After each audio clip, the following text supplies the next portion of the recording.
ఆహారం వాళ్ళందరికీ ఇచ్చేవారని చెప్పి వినేవాడిని. ఆయన పర్సనల్ లెవెల్లో చాలా ఔదార్యంతో ఉండేవారు. చాలా గొప్ప మనస్సు వారిది. సో ఇలా ఒక్కొక్కళ్ళ గురించి వైఎస్ రాజశేఖర రెడ్డి గారి గురించి చెప్పండి sir. Interesting. YS Rajasekhara Reddy గారిది సమయ పాలన చాలా గొప్పగా ఉండేదండి. ఆయన ఒకవేళ ఒక మీటింగ్కి అరగంట సమయం పెడితే 28వ నిమిషానికి మీటింగ్ క్లోజ్ చేసేవారు.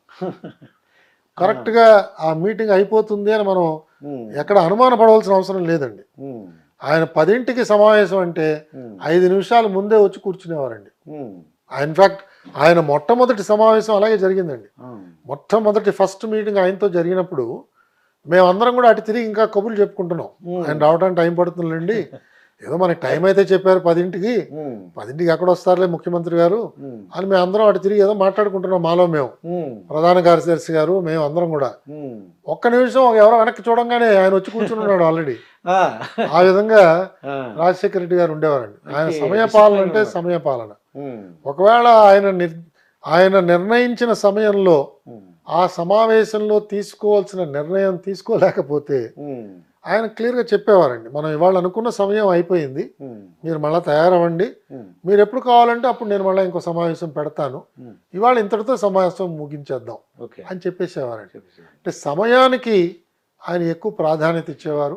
ఎందుకంటే ముఖ్యమంత్రి గారి సమయ పాలన మీద కనీసం 300-400 మంది వాళ్ళ సమయాలని వాళ్ళు పాలించడానికి అవకాశం ఉంటుందండి. ఈయన దగ్గర ఆలస్యం అయిందనుకోండి, ఈ 300-400 మందికి అది ఒక రకమైన అంతేనండి. అక్కడ వాళ్ళు పెట్టుకున్న మీటింగ్లు పోతాయి, వాళ్ళు పిలిచిన విజిటర్లు పాపం ఇంకా వెయిట్ చేస్తారు, అవన్నీ కూడా డిలే అయిపోతాయి. అది బహుశా దృష్టిలో పెట్టుకుని రాజశేఖర రెడ్డి గారు ఎప్పుడు కూడా సమయపాలన అంటే సమయపాలన అండి, ఆ విధంగా ఉండేది. ఆయన కక్షపూర్తి చర్యలు ఏమైనా ఉన్నాయంటారా వైఎస్ రాజశేఖర రెడ్డి? ఎక్కడ కనిపించేవి కాదండి. ఆయన ఇన్ఫ్యాక్ట్ ఏ మీటింగ్కి వెళ్ళినా మొదట ఒక 2-3 నిమిషాలు చాలా పర్సనల్గా మాట్లాడేవారు. సడన్గా ఏమిటి ఎల్వి వాళ్ళని చొక్కా చాలా బాగుంది అనేవారు. సో మనం ముఖ్యమంత్రి మన చొక్కాని చూస్తాడని మనం ఇప్పుడు అనుకోం కదా. మనం మీటింగ్ వెళ్తాం, మనం ఆ మీటింగ్ ఎజెండా అది ఎలా ఉంటుందో ఏమిటో, ఆయన ఎలా అంటారో, ఒప్పుకుంటారో ఒప్పుకోరా, ఇంకా ఏమైనా ఇబ్బందికరమైన విషయాలు వస్తాయా ప్రస్తావనకి, మనం ఏదో వివిధ ఆలోచనలతో వెళతాం.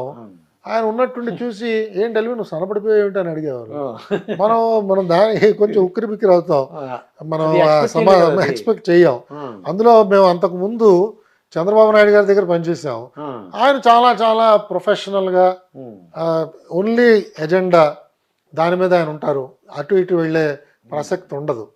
చాలా లోతుగా అధ్యయనం చేయడం, అందరినీ కూడా లోతుగా అధ్యయనం చేయమనడం ఆయనతో ఉండేది. సమాచారం సమాచారం సమాచారం టన్నుల కొద్దీ ఆయన సమాచారాన్ని స్వీకరించేవారు. చంద్రబాబు నాయుడు గారు.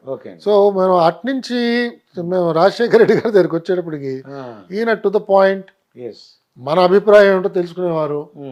ఇద్దరు అభిప్రాయాలతో కనుక విభేదిస్తుంటే మీటింగ్ లో ఒక ఫైనాన్స్ ఆఫీసరు ఇంకొక ఆఫీసరు, మీ ఇద్దరి మధ్యన కొంత భేదాభిప్రాయాలు ఉన్నాయి, నేను ఎవరో ఒకళ్ళ వంక వంతపాడి నిర్ణయం తీసుకోవడం కరెక్ట్ కాదు, కాబట్టి ఈ మీటింగ్ ఇంతటితో క్లోజ్ చేద్దాం, మీ ఇద్దరు మాట్లాడుకోండి, మళ్ళీ ఇంకోసారి రండి అప్పుడు మీటింగ్ పెట్టుకుందాం అని పరిష్కారం చేసేసేవారు.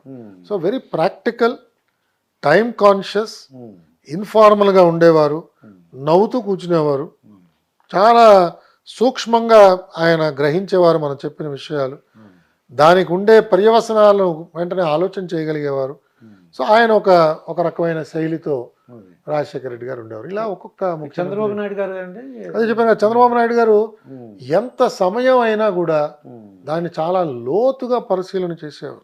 అదే వాళ్ళు మేము టీవీలో చూసామండి, పొద్దున్న మొదలు పెడితే ఈవినింగ్ వరకు లంచ్ అలాగా, తర్వాత ఈవినింగ్ అంటే ఆయనకి ప్రభుత్వ నిర్ణయమే చాలా ప్రధానమైనది, ఆ తీసుకున్న నిర్ణయం తొందరపాటుగా తీసుకున్నారు అనే అభిప్రాయం కలిగించకూడదు. అలాగే ఎవరెవరు దీంట్లో ఈ పనిలో మనకు ఉపయోగపడతారో, ఎవరిని సంప్రదించాలో వాళ్ళందరినీ సంప్రదించాలి, ఎవరిని పక్కన పెట్టడానికి లేదు. ఇలా కొన్ని సూత్రాలు ఆయన మనసులో ఆయన పెట్టుకున్నారు. ఇంకా అలసట అన్నది లేదు. మనిషి ఒకసారి సమావేశంలో కూర్చున్నారంటే ఆయనలో కదలిక ఏమి ఉండదు.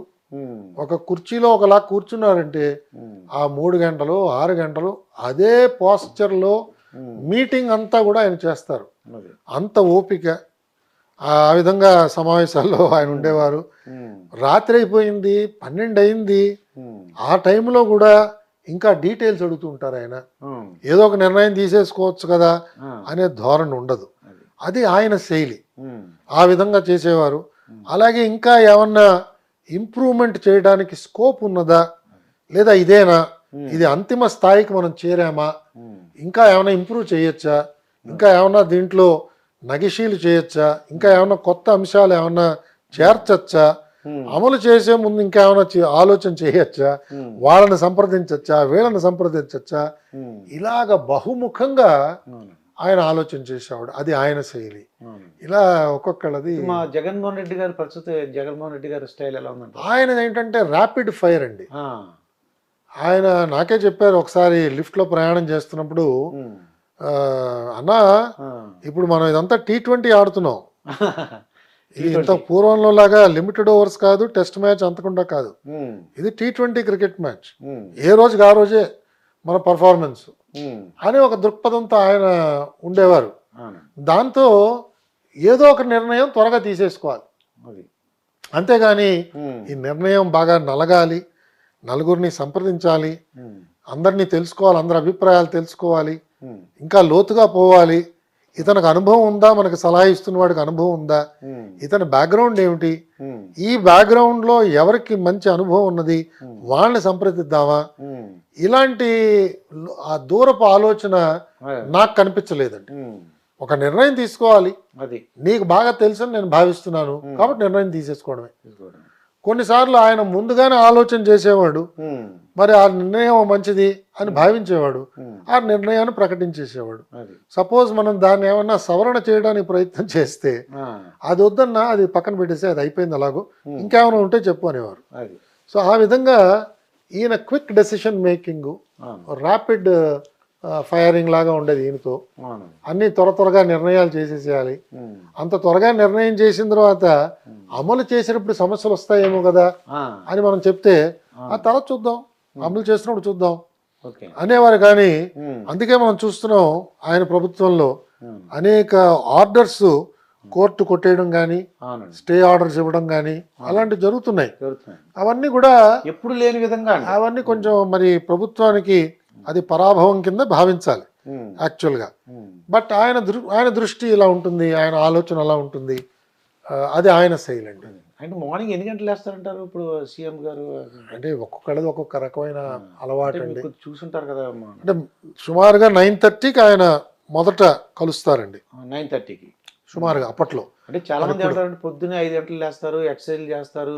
అయ్యో తెలియదు, మనకు తెలియదు అంటారు. ఆ. ఇవన్నీ మనం వెనికిడే, కానీ నేనేమి ప్రత్యక్షంగా ఉమ్. నాకు అలా చూసే అవకాశం ఎక్కడా లభించలేదు. ఉమ్. ఆయన మొదటిసారి కిందకి రావడం అది 9:30 నుంచి ఆయన దైనందిన కార్యక్రమం స్టార్ట్ అయ్యేది. ఉమ్. నేను ఉన్నప్పటి వరకు నేను చూసిందండి. ఆ. 6-6:30 కల్లా ఆయన అంతా పెట్టేబేడ సర్దేసుకోవడం, ఉమ్. దుకాణం మూసేవారు ఆయన. 6కి. అంతే. సో మనం అలాగే వీకెండ్స్ ఆయన వచ్చేవారు కాదు. ఓకే. శని ఆదివారాలు సర్వసామాన్యంగా, ఉమ్. అంటే ప్రభుత్వానికి హాలిడే ఉంటే ఉమ్. ఆయనకు కూడా హాలిడేనే. అది. ఆ విధంగా ఎవరిని కూడా పిలిచేవారు ఇబ్బంది కాదు. పెట్టడం కానీ. కొద్ది మందిని మరీ అవసరం అయితే పిలిచేవారు, లేకపోతే ఉమ్. అంటే అట్లీస్ట్ అధికారుల్ని, అవును. ఆయన పేషీ స్టాఫ్ని బహుశా పిలిచేవారేమో నాకు తెలియదు. ఉమ్. బట్ నాలాంటి వాళ్ళు ఎవరిని కూడా పిలిచేవారు కాదు. అది ఆయన శైలి అండి. అయితే ఇప్పుడు రీసెంట్గా చంద్రబాబు నాయుడు గారు అరెస్ట్ అయ్యారండి. అంటే నా ఉద్దేశం ఏంటంటే అయ్యా, చాలామంది జయలలిత, లాలూ ప్రసాద్ యాదవ్, మధు కోడా, అలాగే ఓం ప్రకాష్ చౌతాలా ఫ్రమ్ హర్యానా, వీళ్ళు చీఫ్ మినిస్టర్గా ఉండి అరెస్ట్ అయిన వాళ్ళండి. ఇప్పుడు చంద్రబాబు నాయుడు గారి కన్నా ఇప్పుడు అరెస్ట్ అయ్యారు కాబట్టి, ఇటువంటి అరెస్ట్ అయినప్పుడు మీలాంటి ఆఫీసర్లు ఈ తప్పు చేస్తే మనం ఫ్యూచర్లో ఇబ్బంది పడతామండి, వద్దండి అలాగే చెప్పరా సార్ వాళ్ళు? అంటే నా దృష్టిలో అందరూ చెప్తారండి. ఉమ్. కొన్నిసార్లు మనం చెప్తున్నా ఉమ్. వాళ్ళు గ్రహించకపోవచ్చు, ఓకే. వాళ్ళకి తాత్కాలికంగా ఇది లాభం అని అనిపించవచ్చు, ఉమ్. వాళ్ళకి రాజకీయ ప్రయోజనం అందులో ఏమన్నా కనిపించవచ్చు. కొన్నిసార్లు సలహా చెప్పేవాళ్ళు ఉమ్. గట్టిగా చెప్పలేదేమో అని ఒక అనుమానం కూడా మనకు రావచ్చు.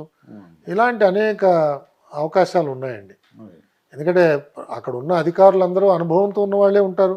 అవును. కనీసం 20 సంవత్సరాలు 30 సంవత్సరాలు అవును. సర్వీస్లో ఉన్నవాళ్లే ఉంటారు అధికారుల కింద. ఉమ్. అలాగే ఆయనతో ఉన్న మంత్రులకు కూడా అపారమైన అనుభవం ఉంటుంది, అవును. సలహాదారులు కూడా అనుభవం ఉన్న వాళ్ళే ఉంటారు. అవును. కాబట్టి వీళ్ళందరూ కూడా జాగ్రత్తగా ఇవన్నీ బేరీజ్ వేసి ఉమ్. ఆయనకి సలహా ఇచ్చే ఉంటారని నేను భావిస్తున్నాను. ఉమ్. కానీ ఈయన చంద్రబాబు నాయుడు గారు ఇప్పుడు జైల్లోకి వెళ్ళారంటారు, రాజమండ్రి జైల్లోకి వెళ్ళారు అవును, కదా. అవును. అంటే ఇది కక్ష పూర్తి చర్య అంటారా, లేదంటే నిజంగా తప్పు చేసుకుంటారంటారా? అంటే మనకి ఇంకా వివరాలు ఏమీ రాలేదండి బయటికి. ఉమ్.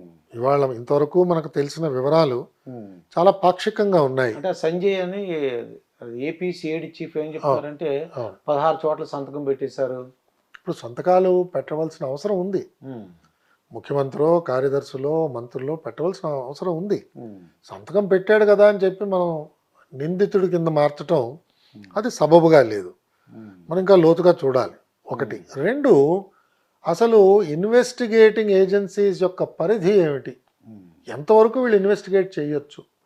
ఎందుకంటే ఈ నిర్ణయాలన్నీ కూడా ఆయన ఒక ముఖ్యమంత్రిగా నిర్ణయం తీసుకున్నాడు. ఉమ్.